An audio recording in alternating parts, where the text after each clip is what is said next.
Hi, I'm Misty Velasky, and this is Ojai Valley News in Depth. Joining me today is Kate Nelson, the volunteer coordinator for the Humane Society of Ventura County right here in Ojai. Thanks for joining us again. Well, thank you for having us again. This is great to be here. Yeah, we're glad to see you once again, and today you have brought us a very cute little fuzzy. Yes, today I brought Louie with us. Louie's one of the many kittens that we have out at the shelter right now. We have approximately 32 cats out there right now, including all of our little ones right now. So Louie's one of the many that are out there and available for adoption. You were just saying it's kitten season. It is kitten season, unfortunately. I say unfortunately because there's just so many cats that are ending up in shelters right now. It's estimated that between 6 and 8 million animals go into shelters each year. 3 to 4 million of them don't end up in homes. They end up being euthanized. And so you see little ones like this, and while they're absolutely darling and we love them, our favorite time is to hold these guys, love on them, kiss them, as it is for most people.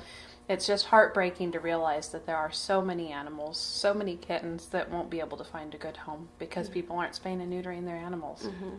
But this is a triumphant return of cats to the Humane Society here in Ojai. It is. We're happy to be able to have cats back again. It's been a long process getting everything back and ready and for us to be able to have them safely back at the shelter again. Mm-hmm. So yes, it is a triumphant return. Now back in March, there was a very difficult decision. I know this is probably hard for you to talk about, but there was a respiratory virus that spread really quickly through the cats, and there was a very difficult decision you guys had to make. So tell us about that time. Absolutely. Yes, back in March, we found out that our cats had a very, very bad upper respiratory virus. And the problem with upper respiratory viruses is that they really are induced and they continue on harder because of stress. Mm-hmm. Shelter environments are stressful, no matter how comfortable and how much love and attention we can give them through staff and volunteers. It's still a very stressful environment. Sure. It's not home. And so upper respiratory viruses spread rampantly in that environment. We ended up with 14 cats that were just becoming severely dehydrated from their noses being clogged up, so severely ill that we had to bring it to our veterinarian and let him know what was going on, have him examine the cats.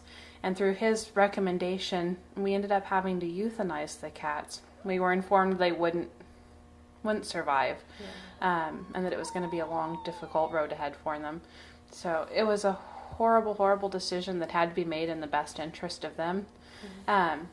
And now we've been really just trying to get things back and safe so we can bring in cats as we have been. As I say, we have 32 now. So just getting everything ready again for them. Mm-hmm. Now, after the euthanization, it was a very difficult time for you guys. I know that all of the employees were just absolutely heartbroken. But you jumped into action really quick and decided that you were going to do a full cleaning process. So tell us, how did you clean that cat haven? Absolutely. As soon as we had to euthanize them, we jumped right in to start cleaning.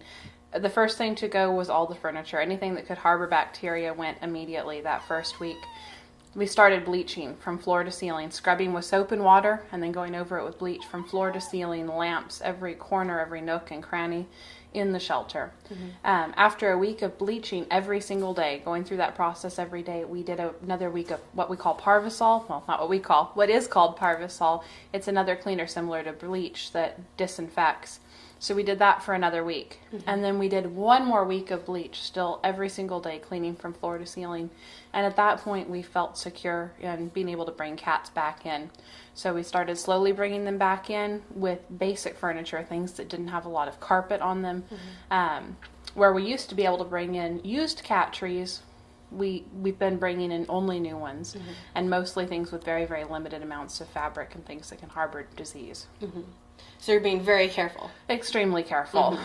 And there are new rules for the cats as well that are coming in if somebody wants to surrender an animal. Tell us about that process. Absolutely. Well, the first thing that happens, people call in, and we're trying to encourage them, of course, to keep their animals. Sure. The first thing we want to encourage to people is that when you adopt an animal, it's really for the lifespan of that animal. Mm-hmm. It's not just while it's convenient or while it's fun. It's really for their lifetime. So we start by trying to educate them on that and find ways to help them make it work. Mm-hmm. What can we do to better this experience for you? And we start there. If that still isn't working, then we try and encourage people to at least vaccinate their animals 2 weeks prior to bringing them into the shelter. Now, vaccinations, it takes a little while for them to actually build up that immunity in the cats. So we want to make sure that during those 2 weeks we're giving it adequate time. Now, while the vaccinations don't cover everything, our cats were vaccinated. It at least seriously decreases the amount of things that they can be exposed to. So by giving it those 2 weeks to really work, we're hoping to build up their immune system before they come in. And then we're also doing an evaluation when they get there. So after they've had, hopefully, those vaccinations 2 weeks prior, when we bring them in for an evaluation, we are looking to make sure that they're healthy, make sure that their eyes are clear, their noses are clear, make sure that there's nothing that we're seeing that could cause another infection among the cat room. And we're also checking their temperament to make sure that they're going to fit in well, that they're not going to be swatting at people, biting each other, so on and so forth.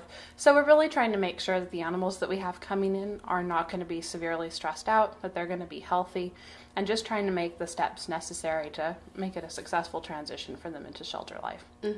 Now, you also offer low-cost vaccines through the veterinarian Kurt Lewis? Yes. We currently do. Every first and third Saturday, Dr. Lewis is at our shelter, and he runs a vaccine clinic between 10 and 1 o'clock. People are able to walk in with their animals during that time and get all of their vaccinations. And those are low cost, too. It is low cost. And, of course, the pricing, if you give Dr. Lewis a call, you can get the exact pricing on that. And now, you also have some other new things going on. Tell us about the progress of your new buildings. We're very excited to see the new building coming along as well as it is. We're really hoping in the next few months to see some progress. We don't have an exact date that we're going to be opening, but that new building is going to house our adoption center. It's really going to be where adoptions are going to be taking place, where we'll have room for an education program, a classroom to have our humane educator work through, a place to have the volunteer orientations where we can train them. And then that's really phase one of a 2-phase project. That old building that we're currently in, we're going to be transitioning into a much larger spay and neuter clinic. Again, I mentioned how many animals are ending up because of people not spaying and neutering their animals. We're really hoping to up the number significantly of spays and neuters that we can do each day. So by expanding that clinic, that's going to give us that opportunity to make a more significant impact in the community. And we'll also have additional rooms for the cats. It's just grooming rooms, everything that these guys really need. Awesome. So Yes. you'll have to let us know and come back and update us soon on that one. Absolutely, absolutely. And you always have some needs, so talk to us about what your current needs are right now at the Humane Society. Absolutely. The thing is, we have animals still coming in constantly daily. And while we have this new building, we're very, very fortunate and very thankful for it. There's still lots of things that we need for the animals. We're still in the process of trying to raise funds to fix our kennels. This money that came in for the new building was to go strictly to the spay and neuter clinic. So we can't use that money for down at the kennels. So we still need funds to fix those things, to fix all the issues that are going on down there. Of course, we always can use brand new cat toys and cat trees, things that these guys can play on. Again, we can't use the used anymore for the cats, but we'd love to have some new items for them. We're always looking for food donations to be brought in, blankets, towels. Our wish list is available on our website. There's many, many items that we're always in need of, some more specific than others. And what is coming up for you guys? We have a lot of events coming up. We're constantly out on the go. Sea to Summit Bike Ride is something that Teen Challenge puts on every year. We'll be a part of that this Saturday, actually. Riders are going to be riding for the Humane Society to raise funds for the shelter. We also have our low-cost shot clinics coming up. Those are, again, ongoing every first and third Saturday. We have an obedience class coming up at the start of May. And we're already gearing up, getting ready for our big event, Cats in the Canyon, Hounds in the Hollow, that's going to be taking place in the fall. So many, many things coming up. Lots of other things to check out on the website as well, to check out our full calendar of events. Great. Well, thank you very much, as always, for being here. We appreciate it. Thank you for having us. And it was very nice to meet you, little guy. I'm Misty Velasky. This is Kate Nelson. This has been Ojai Valley News in Depth.